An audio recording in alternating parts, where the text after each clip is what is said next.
Le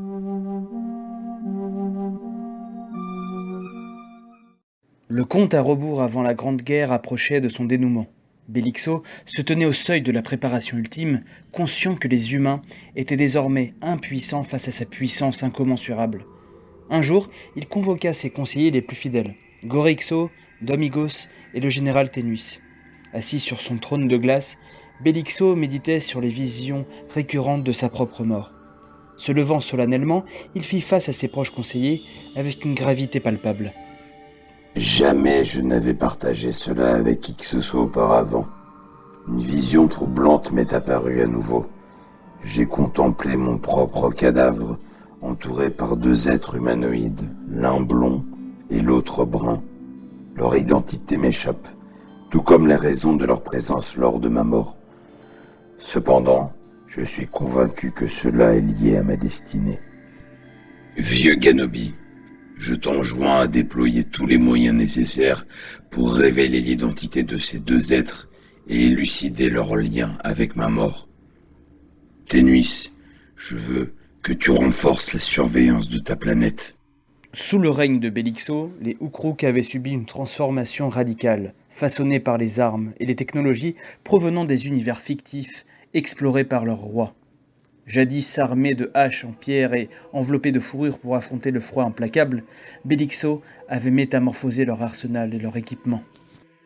Les archaïques haches avaient cédé la place à des armures sophistiquées, conçues à partir de matériaux ultra résistants, les préservant des rigueurs du climat et des assauts ennemis. Ces armures étaient dotées de systèmes de régulation thermique assurant un confort optimal dans les environnements extrêmes. Mais ce n'était pas tout. Les armures étaient pourvues de systèmes de propulsion, conférant aux Ukruks une capacité de vol et une agilité inégalées. Leurs mouvements imprévisibles et leur attaque subite de différents angles les rendaient encore plus redoutables. L'arsenal des Ukruks s'était modernisé avec des armes avancées telles que des fusils à plasma, des lanceurs de missiles et des boucliers énergétiques, élevant leur puissance de frappe à des niveaux inégalés. Les Ukruks au bord de l'abîme avaient trouvé leur rédemption sous la conduite éclairée de Bélixo. Dans l'éclat de son règne, les cités Ukruks ont fleuri, dévoilant un essor insoupçonné.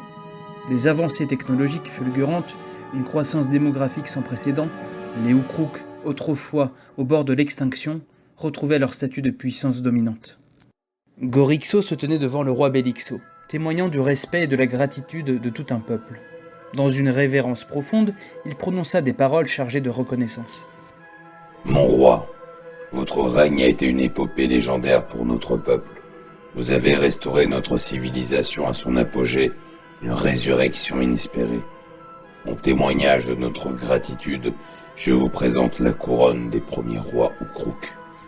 Bélixo, intrigué, écouta les paroles de Gorixo sur cette relique sacrée, un aume forgé dans un métal précieux. Censé de tenir les pouvoirs des premiers rois, il avait été soigneusement préservé dans les temples sacrés, loin des regards indiscrets. Ce symbole de puissance promettait l'invincibilité à celui qui le porterait, une opportunité unique de devenir le plus grand roi de l'histoire des Ukruks. Touché par cette offrande, Bélixo accepta le aume des mains de Gorixo. Il plaça la couronne sur sa tête avec solennité et déclara d'une voix empreinte de détermination. Mère, j'espère que tu observes fièrement ce moment. Que ce aume guide notre destinée vers des horizons encore plus glorieux. Pour les Ukruks, pour la grandeur de notre peuple. Treku kruknerchrok, grunsir kruknerchrok, vrenbruskanerchrok, krunfrek zulnerchrok, treku kruknerchrok. Grunsir kruknerchrok, vrenbruskanerchrok, krunfrek zulnerchrok, nerkrok, krunhazil kruk krenwa, krunzak vek frok nerchrok, krenhuk za